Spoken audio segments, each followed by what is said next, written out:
क्या नाम है मेरा नाम निधि सिंह है। आप किस पद पर हैं? मैं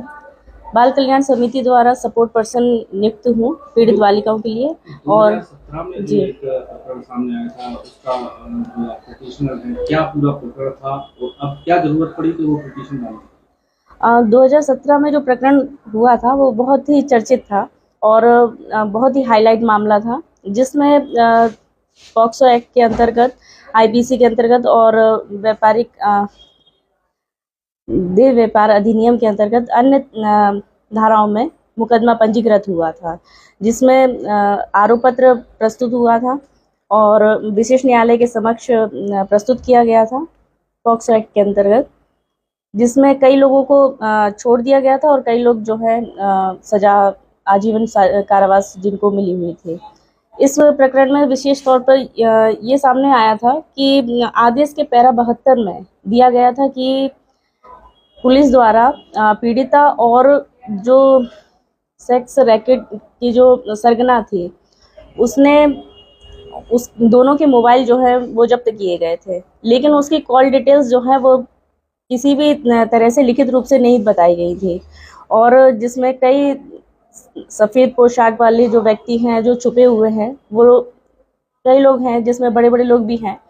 उनके भी नाम हो सकते हैं। तो ऐसे लोगों में पुलिस ने अपनी विवेचना जो है त्रुटिपूर्ण कह लीजिए या फिर उनको बचाने के लिए जो है उन्होंने अपनी विवेचना प्रस्तुत की गई थी, जिससे वो समाज में छुपे हुए तो हैं लेकिन वो न्यायिक रूप से बच गए हैं। क्योंकि ये मामला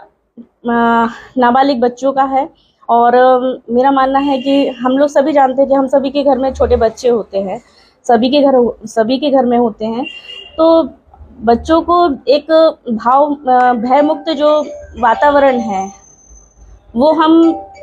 तभी दे पाएंगे जब इस तरह के प्रकरण कम होंगे या खत्म हो जाएंगे। इस प्रकरण में अभी फैसला भी आ गया है, उसके बाद ऐसा क्या कमी लगी आपको कि इस फैसले को दोबारा जो है चैलेंज किया है आपने और दोबारा जो है इसको मामले को उठाने की कोशिश? चूँकि मैंने इस केस की स्टडी की थी और उसमें ये पाया गया था कि पुलिस द्वारा जो है विवेचना ठीक से नहीं की गई थी और जिसमें कई लोगों को बचाव के लिए उन्होंने पुलिस की विवेचना पर आपको ऐसे कौन से बिंदु नजर आए हैं जिस पर लेकर आपने दोबारा पिटीशन की है? पुलिस ने अपनी विवेचना में उन्होंने जो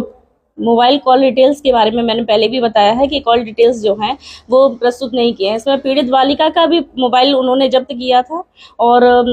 जो इसकी सरगना थी सेक्स रैकेट की, उसका भी मोबाइल जब्त किया गया था, लेकिन उन दोनों मोबाइलों की जो कॉल डिटेल्स हैं वो नहीं बताए गए। क्या लगता है कि इस बार द्वारा जांच रिपोर्ट जहाँ पे आपने बात की है और पुलिस के द्वारा सही रिपोर्ट प्रस्तुत की जाएगी क्या न्यायालय में?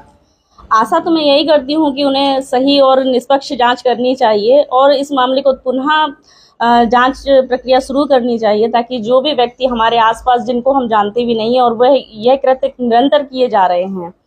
और जिनका खुलासा भी नहीं हो पा रहा है, तो शायद हो सकता है कि इस विवेचना के माध्यम से उन लोगों का पर्दाफाश हो सके। बहुत बहुत धन्यवाद। जब इस केस का स्टडी की जा रही थी तब मैंने जो आदेश पारित हुआ था माननीय विशेष न्यायालय पॉक्सो एक्ट के महोदय द्वारा, तो एसपी सर के यहाँ मैंने एक जन सूचना मांगी गई थी कि इस आदेश में आपने आगे विवेचना की है या नहीं की गई है। तो उनके द्वारा यह बताया गया कि इसके आगे इस तरह का कोई शब्द जो है या इस तरह के कोई आदेश उस आदेश में पारित नहीं किया गया है। क्योंकि जब मैंने इसकी फिर दोबारा से पुनः एसपी सर के लिए मैंने एक प्रार्थना पत्र दिया और उसमें ये बताया गया कि इसमें